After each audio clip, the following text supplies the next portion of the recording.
નટરાજના નૃત્યમાં બ્રહ્માંડનું નૃત્ય સમાહિત છે.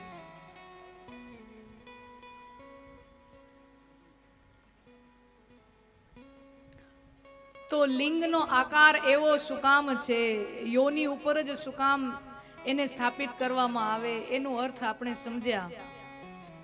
પણ લિંગનું પ્રાગટ્ય શું છે, શિવ પુરાણમાં એની કથા છે. લિંગનું પ્રાગટ્ય કેવી રીતે થયું? તો શિવ પુરાણના વિદ્યેશ્વર સંહિતામાં શિવલિંગ પ્રાગટ્યની કથા છે. એક વખત ખૂબ પ્રાચીન કાળમાં બ્રહ્માજી અને વિષ્ણુજી વચ્ચે હરીફાઈ થઈ. વિષ્ણુ ભગવાન શેષનાગ ઉપર, ક્ષીરસાગરની અંદર શેષનાગ ઉપર સરસૈયા કરી અને શયન કરતા હોય, પોતાની પરાશક્તિ સમીપમાં હોય, અને એવામાં કમલાસન ધારી બ્રહ્માજી ત્યાં આવે છે. અને બ્રહ્માજી જુએ છે કે હું જગત પિતા, જગત રચયિતા, હું બ્રહ્મા, હું અહીંયા આવ્યો અને મારો સત્કાર કરવા માટે ઊભું થવું જોઈએ ને. તો આ વિષ્ણુ તો સૂતા જ છે, ઊભા થતા નથી.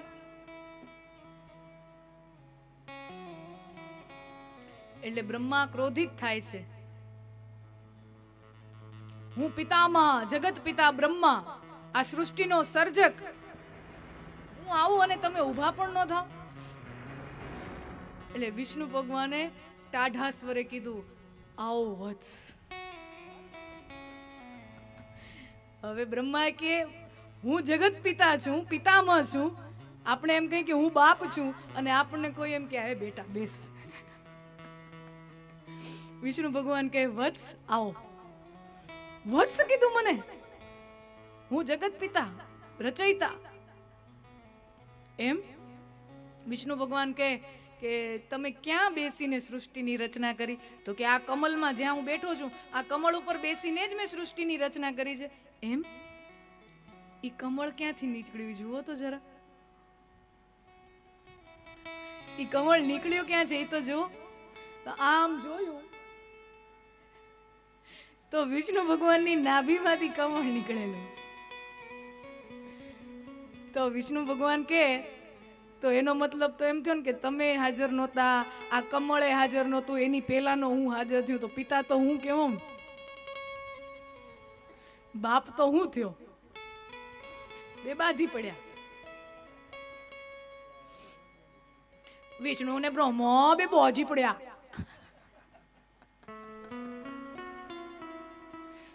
આપણને એમ થાય કે વિષ્ણુ ભગવાન, બ્રહ્માજી આ મહાન શક્તિઓ છે, ઉર્જાઓ છે.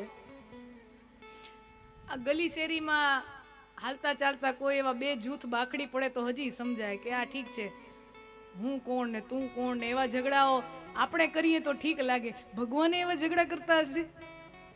આપણામાં અહીંયા કઈ ફેર જ નથી.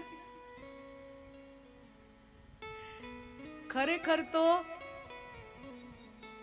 આપણને સંદેશો આપવા માટે આ બધી લીલાઓ રચાય છે. જેવી રીતે ઘરમાં બાળક હોય અને બ્રશ ન કરે, બરાબર, તો એને એમ કે ને કે જો મમ્મીઓ શું કે, જો બેટા, જો પપ્પાએ બ્રશ કરી લીધો ને, પપ્પા ઇઝ અ ગુડ બોય. પત્નીઓ એવું બોલે પોતાના બાળકને, હોય ને, જો પપ્પા ગુડ બોય છે ને. હવે વિચાર કરો, એને કઈ એવું કહેવાનું હોય? પણ આ લીલા કરે, બે પતિ પત્ની લીલાઓ કરે આવી રીતે. શું કામ? કારણ કે છોકરાને એક સાચો સારો સંદેશો આપવો છે. જો પપ્પા દૂધ પીવે છે ને, તો એના ટીથું કેટલા સ્ટ્રોંગ છે. જો પપ્પા કેટલા બિગ બિગ થઈ ગયા. મમ્મી એટલે તુંય પી લે. પપ્પા બોલે ને ચા સિવાય કાંઈ પીતો ન હોય, તો પણ બાળકને શીખવાડવાનું છે. તો આ બ્રહ્મા અને વિષ્ણુ પુરાણોમાં એમ કહે છે કે બે ઝઘડી પડ્યા. આપણે સૃષ્ટિને સંદેશો આપવા માટે આ લીલા રચાય છે.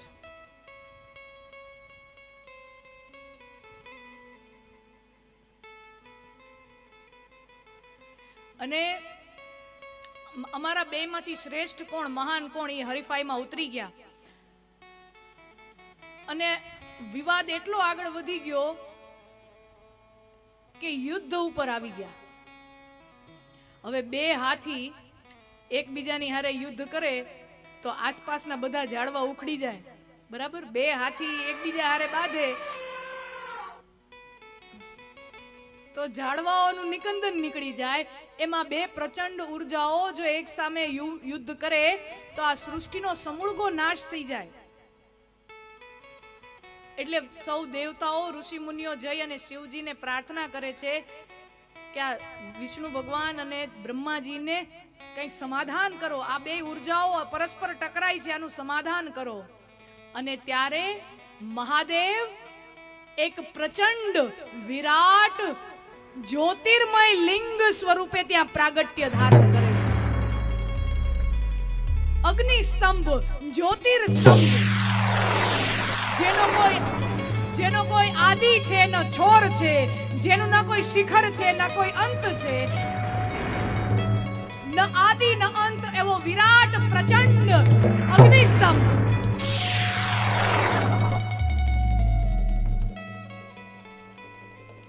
બ્રહ્મા અને વિષ્ણુની બરાબર વચ્ચે એ અગ્નિ સ્તંભ ત્યાં પ્રગટ થાય છે. હવે બ્રહ્મા અને વિષ્ણુ પરસ્પર નક્કી કરે કે જે આ અગ્નિ સ્તંભનો ઓર છોર પેલા પકડી લે એ શક્તિ મહાન, એ બળ્યો, એ મહાન. એટલે બંને હરીફાઈમાં ઉતરે છે. ખરેખર તો બે હરીફાઈ કરવાની જરૂર નહોતી, પણ બે હરીફાઈમાં ઉતર્યા. બ્રહ્માજી હંસ ઉપર સવાર થઈ હંસનું રૂપ લઈ અને ઉપરની તરફ ગતિ કરે છે, અને વિષ્ણુ ભગવાન શુકર એટલે વરાહ એટલે કે ભૂંડ એનું સ્વરૂપ લઈ અને પાતાળ તરફ, નીચેની તરફ ગતિ કરે છે. ઉદ્દેશ્ય શું છે કે લિંગનો ઓર છોર સ્પર્શ કરીને આવવો, પકડીને આવવું. વિષ્ણુ ભગવાન શુકર રૂપે નીચેની તરફ દિશામાં જાય છે. જાય જાય જાય જતા જાય જતા જાય જતા જાય. સદીઓની સદીઓ વીતી ગઈ, ગયા ગયા ગયા. થાકીને હાંફળા ફાંફળા થઈને ઉપર આવ્યા અને પોતાની હાર સ્વીકાર કરી લે છે કે આ ઉર્જા સ્તંભનો કોઈ અંત જ નથી, મારી હાર હું સ્વીકાર કરું છું. વિષ્ણુ ભગવાન નિખાલસ હૃદયે પોતાની હાર માની લે છે. અને બ્રહ્માજી છે હંસ બનીને ગયા છે ઉપર. એને રસ્તામાં કેવડાનું ફૂલ મળે છે. એ જતા જાય જતા જાય. બ્રહ્મા હંસ બનીને ઉપર ઉડતા જાય ઉડતા જાય ઉડતા જાય ઉડતા જાય ઉડતા જાય ઉડતા જાય, અને માર્ગમાં એને કેવડાનું ફૂલ મળે છે. બ્રહ્મા કેવડાના ફૂલને પૂછે છે, હજી કેટલું માથે છે? પૂછો જ માં, હું ઉપરથી હાઈલો જ આવું છું, હાઈલો જ આવું છું. કેવડાના ફૂલને શિવજીએ મતલબ એ અગ્નિ સ્તંભે પોતાના મસ્તિષ્ક પર ધારણ કર્યો હતો. પણ જેમ આ વિષ્ણુ અને બ્રહ્માને એકબીજા સામે ઝઘડતા જોયા ત્યારે મહાદેવે અટહાસ્ય કર્યું.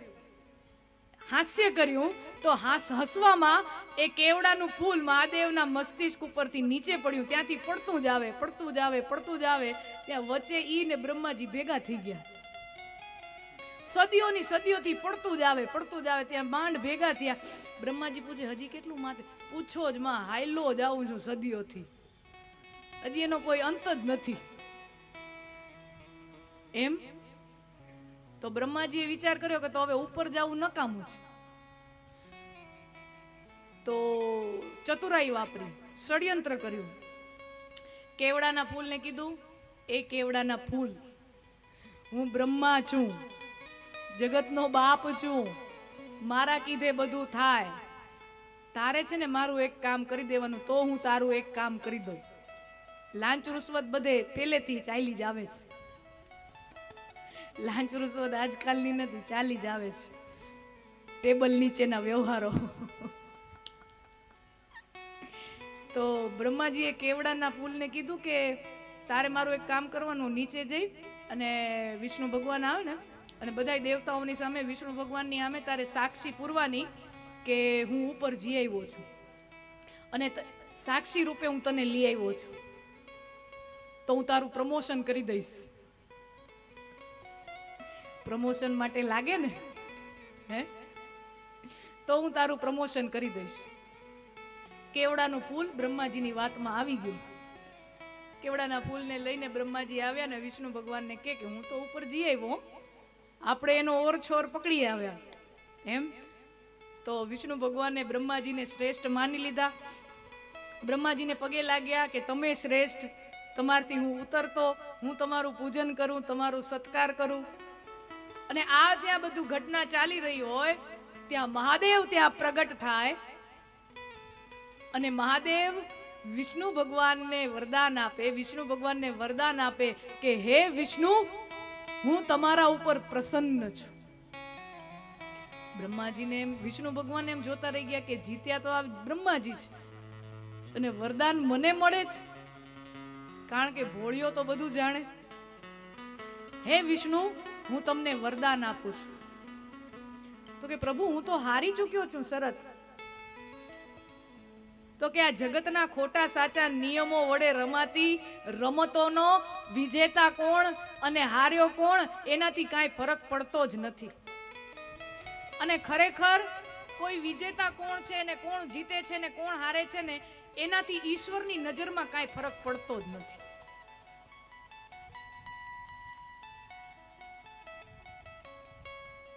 જીતેલાઓને ઘણી વખત કોઈ યાદ કરતું નથી અને હારેલાઓ અમર થઈ જાય છે, એવી કેટલીય કથાઓ છે.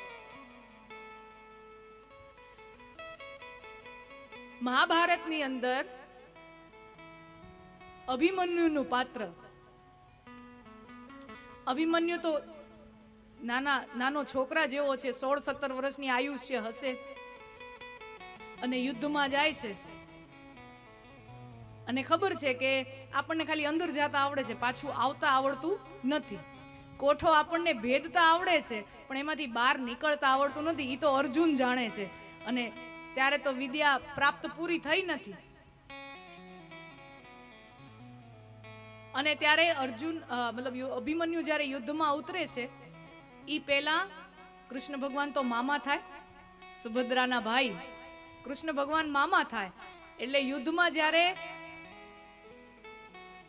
ઈ કોઠો ભેદવાનો હોય ઈ દિવસે સવારમાં અભિમન્યુ પોતાના મામાને પગે લાગવા જાય અને આશીર્વાદ પામે છે અને કહે છે વિજયી ભવ,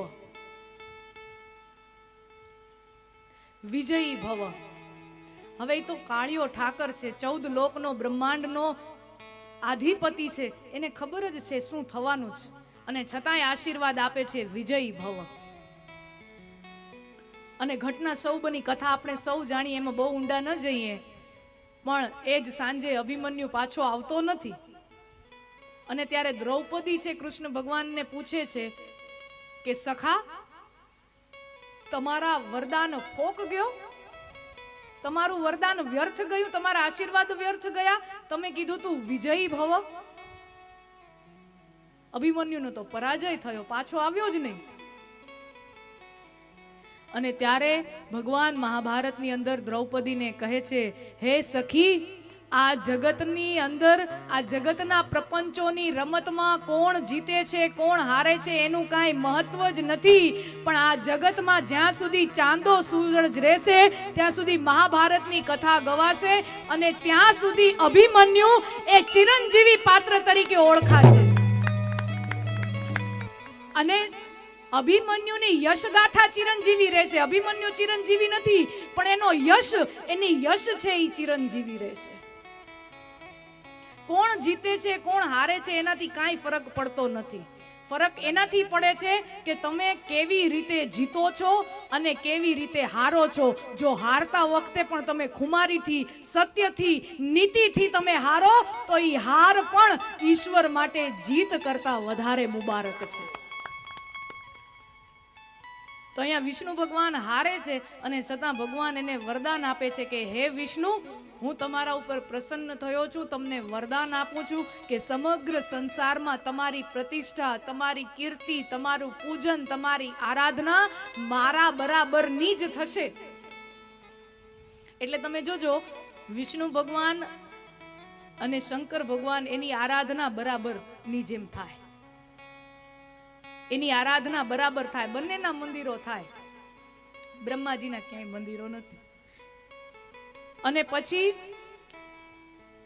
મહાદેવ બ્રહ્માજીની સામું જોવે અને ક્રોધ ભભૂકે અને પોતાના ક્રોધ ભર્યા ભ્રુકુટીમાંથી ભૈરવ પ્રગટ થાય અને મહાદેવ ભૈરવને આજ્ઞા કરે કે તમે બ્રહ્માજી જે અસત્યવાદી છે એનું મસ્તક છેદન કરી આવો. ભૈરવ જઈ અને બ્રહ્માજીનું એક માથું કાપી નાખે છે. બ્રહ્માજી 5 મુખવાળા હતા, એમાંથી 4 મુખવાળા થયા. પંચાનન હતા, એમાંથી ચતુરાનંદ રહ્યા. અને મહાદેવ કહે છે કે હે બ્રહ્મા, તમારે ખરેખર તો આ હરીફાઈમાં ઉતરવાની જરૂર જ નહોતી, પણ તમે જો હરીફાઈમાં સ્પર્ધામાં ઉતરો તો જીતવા માટે મર્યાદાનું ઉલ્લંઘન કરીને અસત્યનો વાદન કરવું આ ક્યારેય પણ સ્વીકાર્ય નથી. એટલે હે બ્રહ્મા, હું તમને દંડ આપું છું, તમારી કોઈ પૂજા નહીં કરે, તમારા ક્યાંય મંદિરો નહીં બંધાય, તમારા નામના કોઈ ઉત્સવો પણ નહીં ઉજવાય. આ બ્રહ્માજીને કપટનું પરિણામ મળ્યું છે. ઈશ્વર કપટ કરે તો ઈશ્વરને પણ ભોગવવું પડે છે, એવા આપણું શાસ્ત્રોનું વિધાન છે. આપણા શાસ્ત્રો કહે છે કે ઈશ્વર કપટ કરે તો ઈશ્વર પણ ભોગવે છે. પોતે ખોટું બોલ્યા એટલું જ નહીં, આ કેવડાના ફૂલ પાસે પણ ખોટું બોલાવ્યું. એટલે ભગવાન કહે છે કે આ મારો આદેશ છે કે આજથી આ કેવડાનું ફૂલ મને ક્યારેય ચડાવવામાં આવે નહીં. એટલે જોજો, મહાદેવને કેવડાનું ફૂલ ચડાવાય નહીં. ધતુરો તો ધતુરોય ચાલે, પણ કેવડો નહીં. કેવડો નતર સુગંધીદાર ફૂલ છે, કેવડો સુગંધીદાર પુષ્પ છે, પણ કેવડો મહાદેવને ન ચડાય. સુશોભનમાં વાપરી શકાય, પણ મહાદેવને એનો સ્પર્શ ન કરાવી શકાય. મહાદેવનો આદેશ છે. શું કામ? કપટ આપણને ઈશ્વરથી. અને જો નહીં તો તે કેવડાનું ફૂલ ભગવાને માથે ધારણ કર્યું હતું, ભગવાનને માથે ધારણ કર્યું હતું, પણ કપટ કર્યું એટલે ભગવાનથી અલગ થઈ જવું પડે છે કેવડાને. કપટ આપણને ઈશ્વરથી અલગ કરી નાખે છે.